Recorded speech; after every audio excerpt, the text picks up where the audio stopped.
사랑하는 영락교회 지체들에게 주 안에서 평화 인사를 전합니다.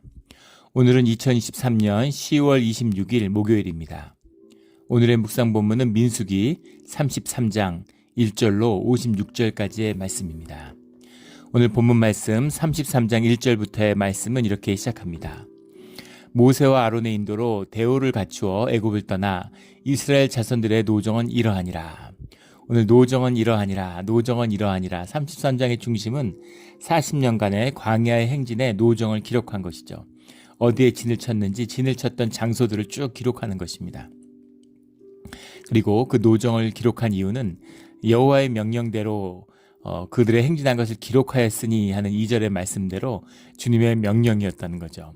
주님의 말씀대로 주님이 그것을 기록하라고 하니까 기록한 것입니다. 모세와 아론의 인도로 대오를 갖추어라는 말이 레 지바탐이란 말인데 레 지바탐이라는 말이 군대로 전쟁의 대오로 이런 말입니다. 군대를 이루어서 이런 말이죠. 행군에 나오는 겁니다. 눈치 봐서 쫓겨나온 것이 아니라 도망 나온 것이 아니라 당당하게 행진에 나오는 것이죠. 그리고 주님의 부름을 받은 주님이 인도자가 되어서 주님의 군대로 주님의 행진을 시작하는 것이죠. 이것이 주의 자녀들의 가는 길입니다. 대오를 갖추어서 나왔다. 허겁지겁 나온 게 아니라 자신이 노예 생활한 것에 대한 대가도 다 얻었죠. 대가도 다 얻었고 그 값을 치르고 주님의 이름으로 당당하게 행진해 나가는 것이죠.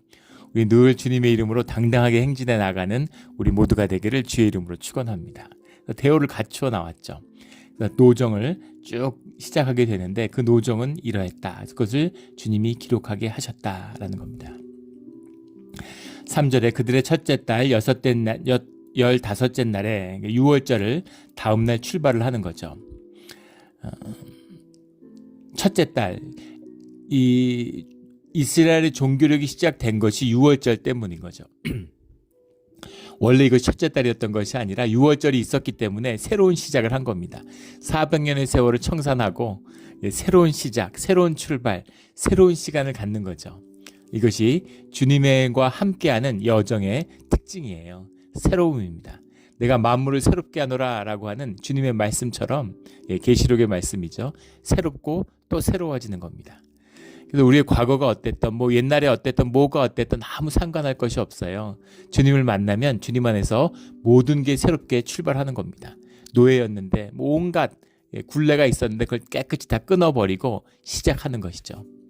이게 얼마나 어려운 일인가는 인생에서 새 출발을 한번 해보고 싶었던 분들은 다 아실 거예요. 절대로 되지 않는 거죠. 절대로 못합니다. 주님을 만나야지만이 할 수 있는 거예요. 예전에 만났던 청년도 그런 청년이 있었는데 우울증이 있어가지고 멀쩡한 청년인데 아무것도 못합니다. 그런데 많은 상처가 있어요. 그 상처의 대부분은 가족들에게 받은 것이죠. 근데 상처가 없어집니까? 받은 상처를 어떡하겠어요? 그 상처를 어떻게든 치유해보려고 심리 상담도 받고 정신과 의사도 만나보고 여러 가지 해봤지만 안 되는 것이죠. 그것을 새롭게 하실 수 있는 분은 주님밖에 없다는 겁니다. 제가 한국에 섬겼던 교회 장로님 중에서 정신과 의사가 있으셨어요. 국립의료원 그 정신과의 그 의료 원장을 하는 이제 그런 아주 명망 있는 의사 선생님이셨는데 그 장로님이 그런 말씀을 하세요. 당신이 정신과를 이제 전공하고 젊은 날 그 정신과의 그 공부에 빠져드는 거죠. 얼마나 그런 심리학 이런 거 공부하면 얼마나 재밌습니까? 좀 공부를 하면 할수록 신비하고 정말 우리 인간의 정신세계라는 게 신비라는 걸 만나게 되죠.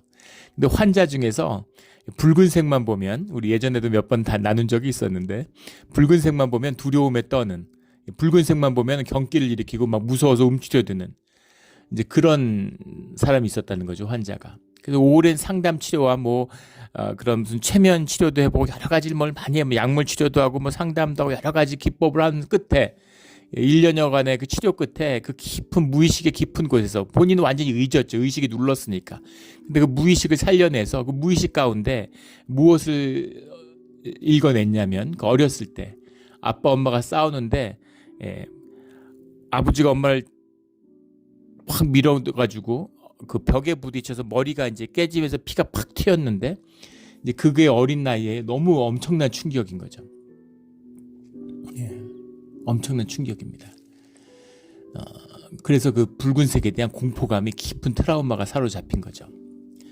그래서 그것을 발견하고 너무 놀라웠다는 거예요. 그 자기 어린아이 시절에, 갓난아기 시절에 봤던 그 충격적인 모습, 그것 때문에 그 평생에 거기에 묶여 있다는 게 너무 신기하지 않아요? 정신의 비밀이죠. 그런데 거기까지였다는 거예요. 그걸 알아냈지만 그걸 뭐 있던 기억을 없앱니까? 있던 사건을 없애게 하겠습니까? 그리고 그것을 충격으로 받아들이고 거기에 묶여있는 나의 정신체계가 있는데 그걸 어떻게 바꿔요? 예. 그래서 놀라운 경이로운 경험이었지만 또 놀라운 좌절의 순간이었다는 거죠. 예, 거기서 장로님이 주님의 은혜를, 물론 이제 믿는 가정에서 자랐지만 주님을, 살아있는 주님을 새롭게 만나는, 주님께 의지하고 주님의 능력에 기대게 되는 그런 계기가 됐다, 뭐 이런 고백을 들은 기억이 납니다. 이제 그런 거죠. 예, 주님이 함께 해야지만이 새로운 출발이 되는 겁니다. 예, 새로운 출발. 우리의 삶에서 늘 뿌리 깊은 본질의 세계에 닿아서 현상을 늘 새롭게 하는, 예, 즐거움이 새로운 즐거움, 새로운 기쁨, 새로운 소망, 새로운 꿈, 이런 게 솟아나야 되는 거죠. 삶이 재밌어야 됩니다. 어린아이들처럼 애들 눈 뜨면 막 재밌어서 즐거워서 어쩔 줄 모르잖아요. 예. 저희 옆집과 옆집에 그 새로 이제 거기 저희 이제 아파트 단지니까 계속 사람들이 바뀌어요. 주로 새를 들어오니까 새를 오는데 뭐 1년마다 계약을 하니까 이제 새롭게 오는 거죠. 그래서 왔는데 어린 아이들, 젊은 부부가, 젊은 아이들, 아직 그 유치원도 안 가는 그런 젊은 애들, 어린 아이들을 그 둘씩 넷을 있는 겁니다. 둘이 옆집에 사니까 맨날 이제 집 안에 답답하니까 나와서 밖에서 노는 거죠. 예. 애들이 밖에서 노니까 제가 이렇게 차 몰고 나갈 때 굉장히 조심스러워요. 바로 옆집이고 애들이 막 거기서 자전거 타고 뛰어다니고 막 이러니까. 근데 그 아이들을 이렇게 보면은 신기할 정도로 항상 즐겁습니다. 얼마나 그 보면은 신기한지. 예. 어린 아이들, 저희 아이들 어렸을 때 생각도 나고, 아이들은 늘 즐겁죠. 늘 신나요. 왜 이렇게 신나고 즐거울까? 예. 그 기쁨, 그 생명의 본질이기 때문이에요. 생명이 왕성하니까 기쁨이 샘솟는 겁니다. 예. 그 생명이 죽으니까, 예. 생존에 눌리니까, 우울증이 오고 삶이 고달프고 힘들고 사는 게 재미없고 이런 것이죠. 예. 똑같은 삶을 살아서 재미가 없을까요? 세상에 매일 다른 삶 사는 사람이 있기는 있을까요? 뭐, 있다고 몇이나 있겠습니까? 삶의 비밀은 그런 것이 아니죠. 그래서 그 생명의, 새로운 생명의 시작은 주님과 동행하는, 주님과 동행의 시작입니다. 예, 그것이 6월절의 사건이고 출애굽의 시작이죠. 첫째 달, 새로운 인생의 시작, 첫째 달, 첫째 날, 15째 날에 이제 6월절을 경험하고 그 다음 날 이제 라암셋을 떠나는 거죠. 라암셋을 떠났다라는 것도 아주 그 시사적이죠. 라암셋이 처음에 고센 땅의 중심지잖아요. 처음에 요셉을 따라 가족들이 내려왔을 때 내려온 유대 민족이 처음으로 정착한 곳이 고센 땅이죠.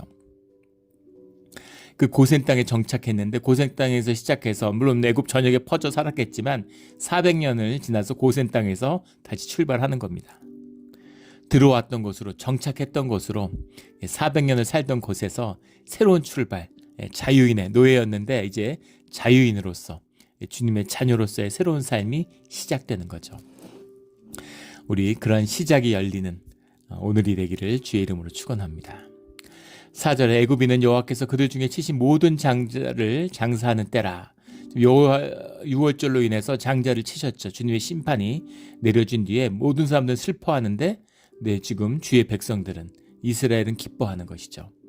이것이 세상 가운데 살아가는 주의 자녀의 기쁨이에요. 예. 세상이 썩는다고 세상이 부패하죠. 점점 악이 흥황합니다. 그렇다고 좌절하거나 절망할 필요가 없어요. 주의 자녀들은 다른 소망을 갖고 살아가는 거죠. 이 땅을 살지만 이 땅에 속한 백성이 아니기 때문입니다.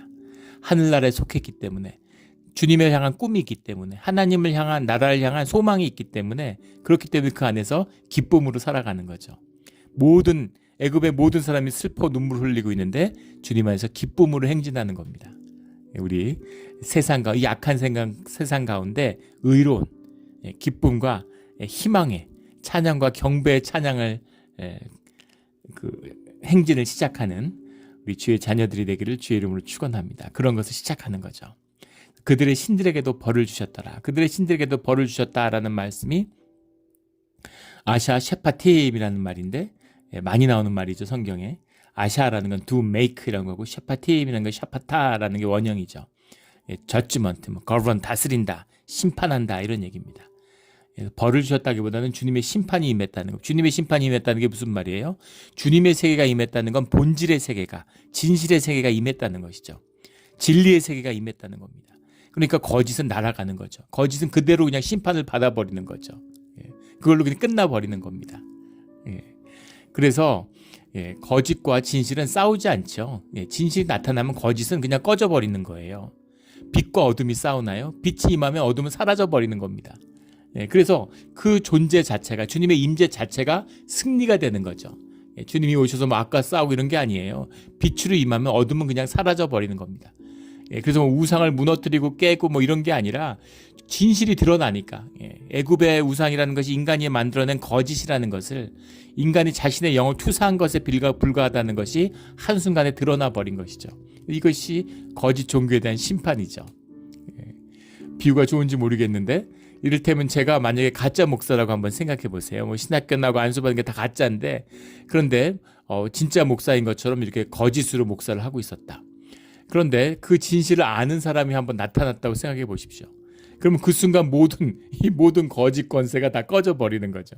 그 순간 모든 존재가 그냥 거짓이 모든 게 싹 날아가 버리는 거잖아요. 그런 것처럼 주님의 진실이 임하니까, 참된 신인 주님의 임재가 있으니까 모든 우상들은 사라져 버리는 거죠. 모든 것은 끝나 버리는 것입니다. 우리 마지막 때 돈의 권세 같은 것, 뭐 돈 없으면 죽을 것 같고 돈이 세상의 전부인 것처럼 다들 그러지만 돈은 거짓이죠. 아무것도 아닙니다. 인간이 자신에게 주어진 영적 권세를 위임해 놓은 거예요. 주님의 권세를 위임받았는데 그 권세로 세상을 다스리라는데 그 권세를 돈한테 위임하고 그 밑에서 종로로 서라고 있는 거죠. 이것이 거짓의 권세, 마귀의 권세 안에 굴복한, 거짓의 권세에 굴복한 것이에요. 우리 세상을 살아가는 사람들의 모습인 것이죠. 근데 진실이 드러나니까 그 모든 권세가 꺼져버린 것입니다. 이것이 신들에게도 벌을 주셨더라라는 이 의미죠. 그래서 이제 숫곳을 떠나 광야에 에담의 진을 치고 에담을 떠나, 시작은 에담, 라암셋을 출발해서 이제 에담을 시작해서 광야로 나가는 거죠. 에담이라는 게 성벽이라는 말이기 때문에 이제 국경 도시라는 것을 짐작해 볼 수 있겠죠. 그리고 이제 쭉 이 지명들이 나옵니다. 진을 치고 하는 것이 주님이 명령대로 노정은 이러하니 그걸 기록했다라는 의미입니다.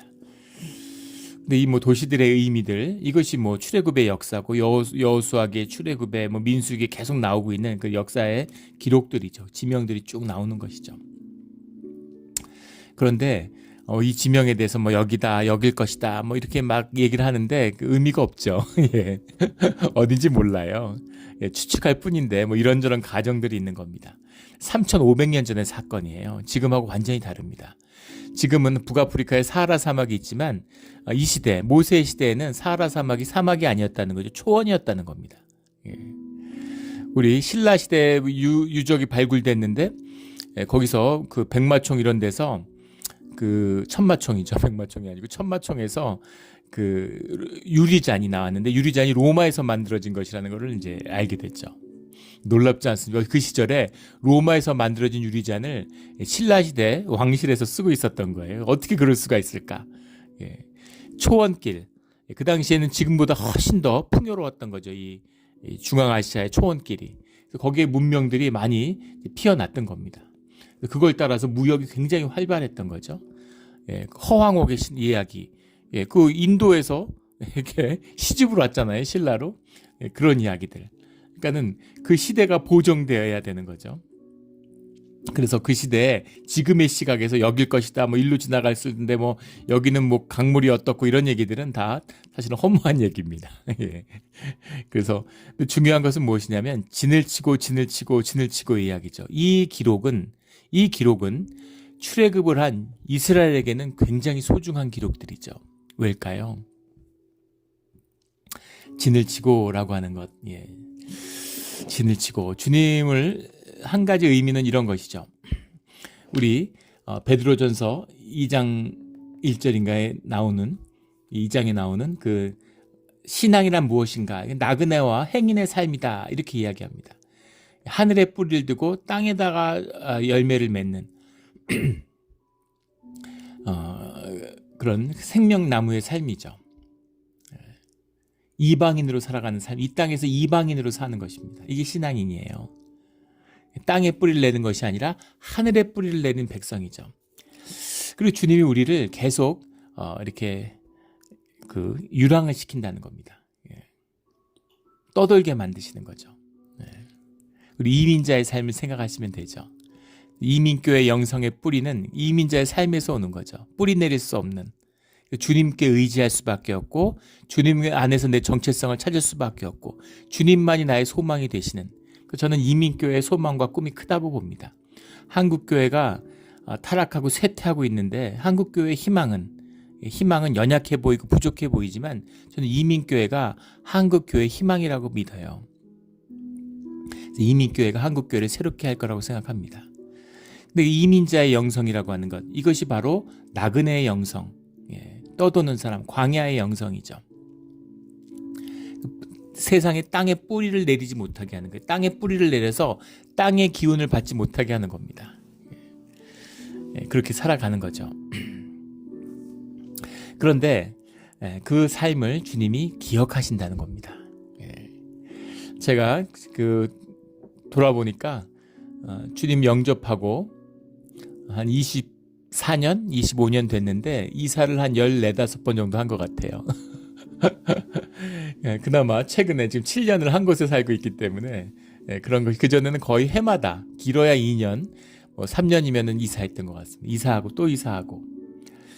근데 이사를 계속 하다 보면 이사하면 느끼실 거예요. 이사라는 게 굉장한 스트레스죠. 근데 이사를 하면은 다 버리게 됩니다. 필요 없는 걸 다 버려요. 그래서 삶의 아주 본질적인 것이 회복되죠. 아주 삶에 필요한 것만 있게 되고 필요 없는 것은 다 버리게 됩니다. 날 꾸미거나 뭐 거창한 거 이런 게 다 소용 없어지는 것이죠. 그리고 어디에 이제 땅의 소망이 아니라 하늘의 소망을 둘 수밖에 없죠. 계속 떠돌아다니고 삶이 불안정하니까. 제가 예전에 스위스에 있는 무슨 이제 프로그램에 갔다가 YM의 목사님을 만났어요. 그 파운더 로렌 커닝햄 목사님이라고, 그 YM을 세운 분이죠.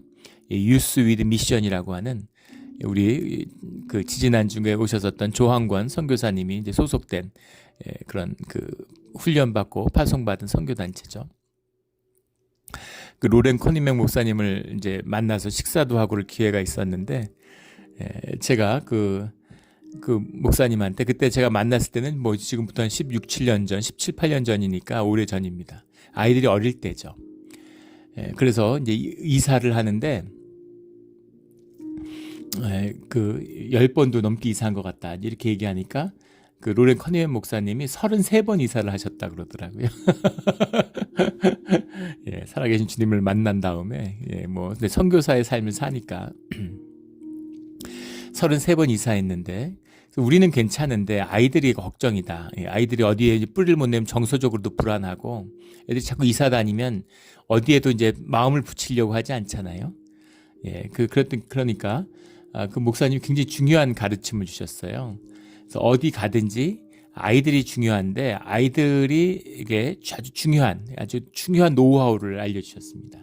이사를 하면은 이삿짐 중에서 아이들 짐을 제일 먼저 풀으라고, 단 하루를 있어도 애들 짐을 완전하게 다 풀라는 거예요. 이전에 살던 건 방과 똑같이 해주라는 거죠. 장난감이든 책이든 뭐 연필이든 지우개든 완전히 풀어서 똑같이 해주라는 겁니다. 그래서 거기에서 영원히 살 것처럼 한 달 있다 떠나더라도 일주일 있다 떠나더라도 똑같이, 그러면 아이들이 그렇게 뿌리를 안 내리고 막 이렇게 마음이 뜨고 이러지 않는다는 걸 다 받아들인다는 거예요, 아이들이. 그러면 어디에 몇 번을 이사했던 그것이 아이들에게 더 큰 그런 영적인 자양분이 된다, 이런 가르침을 주셨는데, 제가 이사를 많이 다녀보면서 아이들 보니까 그 말이 맞는 것 같습니다.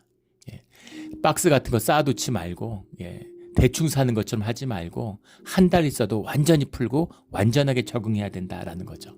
예. 그것이 나그네로 살지만 떠돌이로 사는 것이 아닙니다. 땅에 뿌리를 내리지 않지만 뿌리가 없는 것이 아니에요. 하늘에 뿌리를 내리게 되는, 하늘에 뿌리를 내린 자의 삶이라는 거죠. 어디 가거나 here and now, 그곳에서 최선을 다하는, 이것이 주님과 동행하는 나그네 삶의 핵심입니다. 이 비밀이 있어요. 진을 치고는 수도 없이 나오는데 진을 치고 수십 군데 40년을 또 돌았으니 진을 얼마나 많이 쳤겠습니까?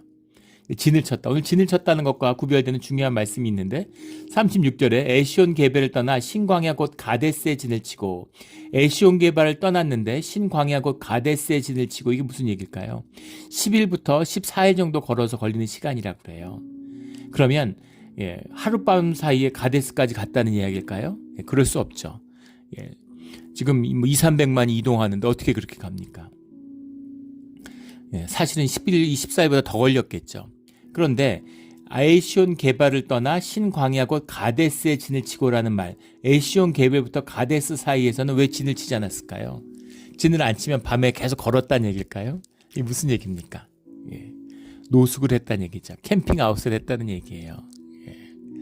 그 짐을 안 풀고 그냥 길에서 잤다는 겁니다. 피곤하니까 좀 쉬었다가 가는 거죠. 그런데 어느 곳 진을 쳤다라는 건 거기에 장막을 세우고 완전히 짐을 푼 거죠. 우리 출애굽 같은 걸 잘 읽어보면은 묵상할 때 나눈 적이 있는데, 며칠 만에 떠난 곳도 있어요. 물론 몇 달 있었던 곳도 있고 한참 한 1년 가까이 있었던 곳도 있습니다. 어디에 얼마를 머물렀던 거네, 그곳에 완전히 삶을 풀어내는, 삶의 자리로 받아들이는, 이것이 이 나그네 훈련의 아주 중요한 부분이라는 겁니다. 이사를 하고 삶에 필요 없는 것들, 그런 것들을 덜어내고 주님의 가고 오는 것을 명령에 따라 움직이고, 이제 그런 것을 훈련받는 것, 굉장히 중요한 것이잖아요. 그리고 어디 가든지 그 삶의 자리를 완전히 받아들이는 거죠. 중요한 훈련입니다. 우리 예전에 섬겼던 교회에 목사님에게 잘 훌륭하게 목회를 잘한 목사님이십니다. 근데 목사님 목회를 잘하고 교회가 부흥하니까 많은 분들이 이제 그 목사님의 목회 비결이 뭘까, 이런 걸 궁금해하셨어요. 저도 궁금했습니다. 목사님한테 한번 여쭤봤어요. 목사님, 목회의 비밀은 무엇이냐. 그러니까 그 목사님이 그런 말씀하셨던 게 오래 기억이 남아요. 특별한 게 아무것도 없고 다 주님의 은혜인데 매일 아침마다 주님께 새벽 기도할 때 주님께 물어본다는 거예요. 주님, 제가 오늘 교회를 떠날 수 있겠습니까? 이렇게 물어보는 거죠. 주님, 오늘 제가 교회를 떠날 수 있겠습니까? 주님이 떠나라 그럼 오늘 떠나야 되는 거죠. 아무리 힘들고 어렵고 괴로운 상황이라도 주님이 떠나지 말라고 하면 버티는 겁니다. 있어야 되는 거예요. 제가 처음 우리 교회 왔을 때, 우리 교회에 제가 오기 전에 14년 동안 5명의 담임 목사와 2명의 임시 목사, 7명의 목사가 쫓겨났죠. 제가 왔는 한 권사님이 농담으로 그런 말씀을 하세요. 목사님, 짐을 다 풀지 말고 한 반만 푸시라고. 짐 다 풀기 전에 또 싸야, 대부분 다 또 썼다는 거죠. 그래서 한 1년 정도 있어 보시다가 짐을 푸는 게 좋을 것 같다고 그런 농담을 하신 권사님이 계셨어요. 근데 제가 그때 그런 말씀을 드렸습니다. 주님이 떠나라고 하시면은 교인들이 다 눈물로 붙잡아도 바로 떠날 거고, 그리고 사람들이 다 나가라고 아무리 학대를 하고 구박을 해도 주님이 말씀하지 않으시면 죽어도 안 떠난다. 그러니까 그냥 이렇게 알아서 잘 떠나고 있을 테니까 쫓아내려고 하실 필요 없다, 이런 말씀을 제가 처음 왔을 때 드렸는데, 주님이 제가 오늘 떠날 수 있겠습니까? 이거죠. 주님이 떠나라 그러면 떠나야죠. 근데 그 말이 쉽겠습니까? 그게 쉽겠습니까? 저도 그렇게 주님한테 늘 물어보죠. 주님, 오늘 떠날 수 있겠습니까? 오늘 떠날 수 있을까요? 한 2주, 한 2달 있어야지 떠나지. 어떻게 오늘 떠납니까? 오늘 떠날 수 있는 삶이 돼야 되는 거죠. 그런 마음가짐, 그런 마음으로 살아야 되는 거죠. 이건 내 집인데, 내 가게인데, 내 경력인데, 내 커리어인데, 내가 아는 사람들인데 쉽지 않은 일이죠. 그러나 주님 안에서 하는 이별, 이것입니다.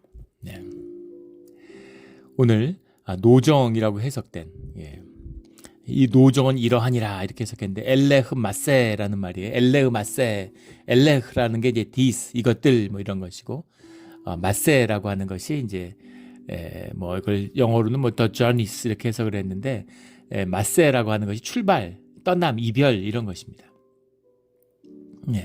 이것이 이별이다라는 거죠. 그 주 안에서 계속 이별하는 겁니다. 주 안에서 이별하지만 이것이 영원한 이별이 아니죠. 주님 안에서 이별하지만 다시 만날 것이 주 안에서 약속되어 있는 것입니다. 이 땅에서는 이별이지만 이 땅에서는 헤어지는 것이지만 이런 마음을 우리가 갖게 될 때 주 안에 있을 때 이 이별들을 받아들이고 이별이 상처가 되고 이별이 좌절이 되는 것이 아니라 그 마음으로 애통한 마음이 없지 않죠. 아쉬움이 없지 않죠. 우리 벌써 여기 짧은 한 7년생 그 신앙생활 했지만 떠난 분들이 있잖아요. 이사 간 분들도 있고 뭐 한국 가신 분들도 있고 신앙생활 열심히 하다 떠난 분들인데 그런 분들이 마음에 남아요. 그립기도 하고 또 마음속에 왜 아쉬움이 없겠습니까? 그러나 주 안에서 떠나는 것이죠. 주 안에서 떠나는 겁니다. 그리고 사람을 의지하지 않고 조건을 의지하지 않고 환경을 의지하지 않고 경험을 의지하지 않고 주님을 의지하는 법을 배워가는 과정이죠. 한국에 있을 때 한 목사님이신데 목사님이 이제 뭐 담임 목회를 하고 교회가 뭐 아주 큰 교회예요. 규모도 큰 교회고 존경받는 목사님입니다. 그 목사님이 그 교회 담임이 되기 전에 청년 사역자로서 청년부 사역을 했다는 거예요. 근데 그 청년들하고 그렇게 좋았다는 거죠. 정말 형제고 가족이고 정말 평생 둘도 없이 살아갈 매일 같이 지내다시피 하고 뭐 그 캠퍼스에서 뭐 끝나고 매일 막 찬양하고 정말 아름다운 시간을 보낸 거죠. 한 형제로서 자매로서 형제 자매로 같이 지낸 겁니다. 그러다가 이제 다른 교회로 가게 되니까 이 교회의 어떤 뭐 목회자 윤리처럼 떠난 교회에 연락하거나 뭐 컨택하지 않잖아요. 그러니까 어떤 목회자에 보이지 않는 그런 암묵적인 어떤 월크에이스 같은 거죠. 그래서 그 떠난 목사가 이제 교인들한테 연락하고 이러면은 야 어떻게 목회자 그럴 수가 있느냐 이런 식으로 이제 목사들이 얘기하죠. 목사님들이 이제 그런 겁니다. 그래서 이제 연락을 안 했는데 너무 보고 싶다는 거예요. 그 청년들이 같이 그러지 않게 자기 당신도 젊었는데 같이 어울려가지고 여러 해 동안 그렇게 진정을 나눴는데 그랬는데 얼마나 보고 싶겠습니까? 보고 싶어가지고 주일 그 청년 모임들을 이제 예배 끝나고 오후에 가지니까 오후에 끝나고 나오는 시간을 알고 있는데 그 교회 앞에 가서 멀리서 차에 타고서 교인들을 그 교회에서 나오는 청년들을 멀리서 보고서 혼자 우셨다는 얘기를 제가 들었어요. 얼마나 보고 싶으면 얼마나 그리우면 그랬겠습니까? 이제 그런 거죠. 그런 인간적인 그리움, 인간적인 아쉬움이 있습니다. 영적 교제를 나눴다가 또 이렇게 떨어지게 되고 또 한국에 있다가 떠나오게 되고 그런 거죠. 참 가슴이 아프죠. 그런데 그런 것을 훈련하고 배우는 것이죠. 우리가 땅에 들러붙지 않도록 우리가 조건과 환경에 들러붙지 않도록 주님과 함께 동행하는 훈련을 하는 겁니다. 이게 진을 치고의 비밀이에요. 떠나야 하지만 또 그것에 완전하게 100% 그 순간 그때에 충실한 겁니다. 이게 우리 신앙의 비밀이죠. 이게 우리 신앙의 비밀이에요. 그리고 더 깊은 의미가 있습니다. 주님이 이 노정을 기록하라는 의미는 또 뭐가 있을까요? 더 깊은 의미는 주님이 기억하신다는 겁니다. 주님이 기억하시겠다는 것이고 주님이 기억하신다는 건 무슨 의미예요? 이것이 썩어지거나 사라지는 그런 인간의 삶, 인간의 육신의 것이 아니라는 것이죠. 주님한테 기억된다는 것은 이것이 의미가 있고 가치가 있고 주님한테 연합된 삶이었다, 연합된 과정이었다라는 겁니다. 우리가 무엇을 했던, 어떻게 살았던, 열심히 살았던, 뭘 했던, 아둥바둥했던 육신의 것은 다 썩어집니다. 허무한 것이죠. 그런데 주님이 기억한다. 주님이 기록하라는 건 뭐예요? 주님이 기억하시겠다는 거잖아요. 그 안에는 주님 안에서 의미와 가치가 있는 우리의 소중한 인생으로 남았다라는 겁니다. 나의 나됨, 그 그릇을 이루는 소중한 나의 것으로 남았다라는 거죠. 나를 나라고 말할 수 있는 나는 누굴까? 중요한 존재론적인 질문이잖아요. 그 나는 기억이죠. 모든 기억은 썩어집니다. 모든 기억은 왜곡돼요. 그러나 주님 안에서 기억되는, 주님 안에서 발견된, 주님이 바라보시는 내 모습, 내 삶의 그 순간들은 다 내가 된다는 거죠. 더 깊은 비밀입니다. 주님이 오늘 남기신 이 말씀, 진을 치고 진을 치고 진을 치고 진을 치고, 예, 진을 치고 떠나는 것이죠.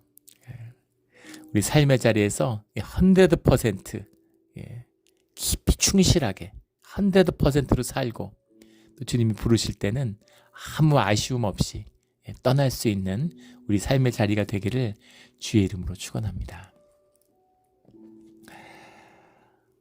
그래서 그 여정이 쭉 나오죠. 5절부터 시작해서 49절까지 이어집니다.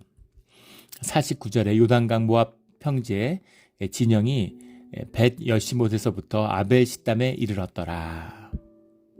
이렇게 여리고 이제 그 맞은편 요단강 건너편까지 오게 된 거죠. 벳 여시못이란 말이 이제 베이스라는 말하고 예시마흐라는 말이 붙은 건데, 베이스라는 게 플레이스 뭐 이런 장소를 말하는 것이고, 뭐 집을 말할 수도 있겠죠. 예시마흐라고 하는 것이 이제 죽음, 붙들다 이런 말입니다. 죽음 이런 뜻도 되고, 사막을 상징하는 거겠죠. 사막에 있는 오아시스 도시다라는 것을 이름으로 짐작해 볼 수 있을 것 같습니다. 아벨 시딤은 이제 성경에 많이 나오는 도시죠. 그런 우상 숭배의 고향 같은 곳입니다. 근데 재밌는 것은 아벨이라는 말과 시타흐라는 말이 붙었어요. 아벨이라는 건 메도우, 초원이란 말이죠. 시딤의 초원 이런 말인데, 시타라고 하는 말이 아카시아 나무를 말하는 겁니다. 아카시아 나무의 평원, 그 과수원처럼 평야인데 아카시아 나무가 많았던 곳이다. 근데 아카시아에서 향정신성 물질이 나오죠. 우리가 아는 이런 아카시아 나무가 아닙니다. 영어로도 아카시아인데 우리가 한국에서 봤던 그 아카시아 나무하고는 다른 거라고 그러더라고요. 그런데 이 아카시아 나무에 광대버섯 이런 것처럼 향정신성 그게 들어있어요. 그래서 이제 종교학자 중에서는 이 그 덩굴의 불 속에서 모세가 만난 하나님의 이야기가 그 태운 나뭇가지가 아카시아 나무였을 것이다. 그래서 아카시아 나무를 떼어서 그 연기에 그런 환각 상태에 빠졌을 거다. 뭐 이렇게 얘기하는 그런 그렇게 주장하는 책도 본 적이 있습니다. 그런데 이제 아카시아 모세의 경우가 그랬는지 모르겠지만 아카시아 나무가 이런 종교 의식에서 굉장히 중요했다라는 것은 뭐 역사의 기록을 통해서 확인되는 거죠. 그래서 아카시아 나무가 우거진 곳에 있는 이제 그런 곳이니까 도시니까 여기서 그러니까 향 정신성이 풍부한 거죠. 요즘으로 치면 이제 그 마리화나 대마초 밭 같은 거를 대량 경작하는 데 있는 도시인 겁니다. 그 멕시코에 뭐 그런 도시가 있다고 그러죠. 뭐 예전에 다큐멘터리에서 봤는데 미국의 뭐 유명인들, 뭐 가수들, 뭐 연예인들 그런 애들이 다 거기를 찾아오고, 거기가 무슨 광대버섯의 산지래요. 산악도시인데 그래서 그게 지금도 그렇게 뭐 관광 그 객들이 많이 온답니다. 그 광대버섯 살라고. 지금 큰일이죠. 이 마약이 지금 큰일입니다. 지금 뭐 우리 동네는 이제 여기는 뭐 좀 그런 게 덜 느끼지만 대도시 뭐 샌프란시스코도 그렇고 지금 LA도 그렇고 그 주중에 뉴스에도 LA의 그 메가도 공원 거기가 완전히 그냥 그 마약으로 무너져 내려서 경찰 한 명이 순찰을 들어가면 10분 안에 10명을 마약 복용자를 잡아올 수 있다고. 이게 뭐 어떻게 할 수가 없는 거예요. 거기 수백 명이 전부 다 앉아서 막 그 마약하고 있고 앉아가지고 그걸 뭐 잡았는들 뭐 어떻게 하며 수용한들 뭘 어떻게 하겠습니까? 그러니까 이게 완전히 마비구나. 이게 완전히 도시 그 나라가 붕괴되는구나. 뭐 그런 느낌이 들었습니다.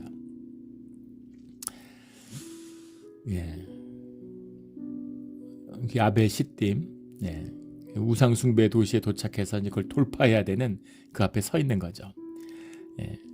진을 치고 주님께 의지하고 세상에 의지하지 않는 법을 배웠는데 이제 본격적인 도전 앞에 있는 겁니다. 그래서 주님이 마지막으로 다시 한번 가나안 땅에 들어가면 우상을 다 깨트리며 산당을 다 헐고 그 땅을 차지해라 이런 말씀을 주고 있는 거죠.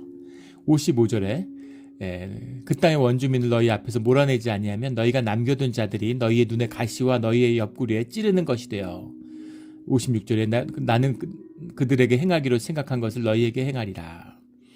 너희가 내 말 안 들었으니까 벌 준다 이런 얘기가 아니죠. 주님이 이 땅에 대한 심판, 이 땅에 죄가 관영함으로 죄가 차오르면 그 죄에 대한 심판의 때가 온다는 겁니다.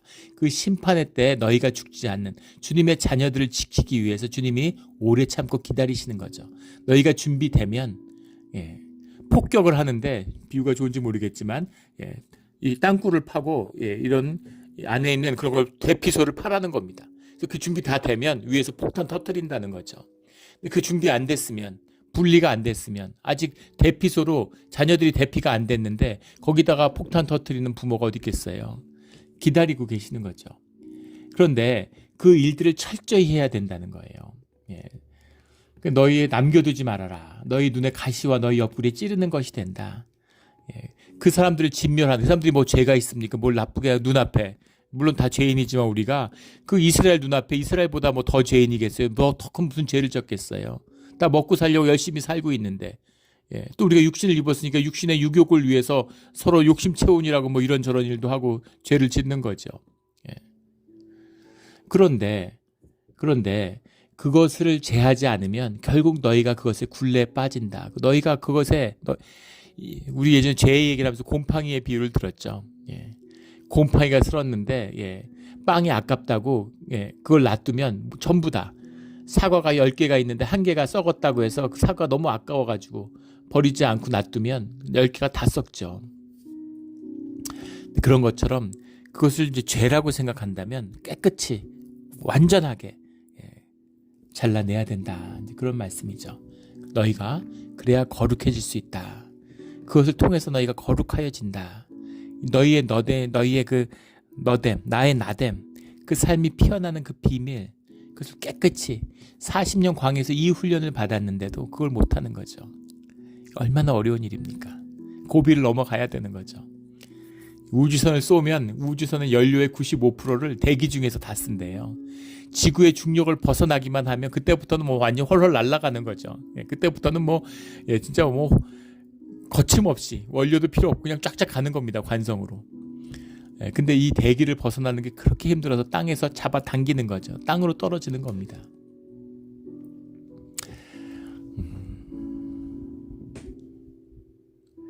제가 예전에 개를 키울 때 강아지를 1년 동안 훈련을 시켰는데 훈련이 제법 잘 됐습니다. 근데 저희 어머니가 오셨는데, 저희 어머니가 석 달 집에 있었는데, 석 달이 뭡니까? 한 3주 있으니까, 2, 3주 있으니까 개가 다시 원시의 본성으로 돌아갔어요. 절대 짖지 않았는데 막 짖고, 밥 먹는데 와가지고 막 밥 달라고 막 짖고 이러면 어머니가 자꾸 뭘 주니까, 짖으면 뭘 주니까 자꾸 짖죠. 그리고 뭐 음식 같은 거 안 주면은 막 오줌 누고 막 똥 누고 막 이러면서 시위를 하는 겁니다. 완전히 야생의 개로 돌변했어요. 1년을 훈련 받았는데, 그랬는데 본성으로 돌아가는데, 본능으로 돌아가는 데는 2주면 되는구나 하는 걸 봤습니다. 우리 모습이죠. 내 욕심, 내 욕망으로 살아가는 겁니다. 영으로 살아가야 되는데, 영이 있으니까 영적인 삶, 본질의 삶을 살고 싶은 마음이 있는데 그걸 이 육신 때문에 못 사는 것이죠. 이 육성을 다스리는, 우리의 재성을 다스리는 광야의 길, 이것이 노정은 이러하니라의 핵심이죠. 우리 주님 안에서 받은 이 훈련이 결코 헛되지 않는, 꽃을 피우고 열매를 맺는 우리의 신앙이 되기를, 그 열매를 또 먹는 우리 살아서의 우리의 삶이 되기를 예수 그리스도의 이름으로 축원합니다. 아멘. 기도드리겠습니다. 하나님 아버지 감사합니다. 오늘 귀한 말씀 주시니 감사합니다. 우리가 살아오는 인생이 참 돌아보면 덧없고 또 살아가는 인생의 의미가 무엇일까 싶지만 주님과 하나가 되어서 주님만을 의지하고 살아가는 삶을 배웠습니다. 오직 주의 안에 있음으로 해서 우리의 삶이 헛된 것이 아니고 주님 안에서 기억되며 소망이 있고 소중한 삶이 되게 하여 주시옵소서. 땅에 의지하지 않고 내 경험에 의지하지 않고 내 지식에 내 가진 것에 의지하지 않고 오직 주님만 의지해서 살아가는 이 광야의 우리의 공부, 광야의 고난이 결코 버려지거나 헛된 것이 되지 않도록 주님 안에서 열매 맺는 귀한 여정이 되도록 주님 인도하여 주시옵소서. 감사하며 예수 그리스도의 이름으로 기도드렸습니다. 아멘.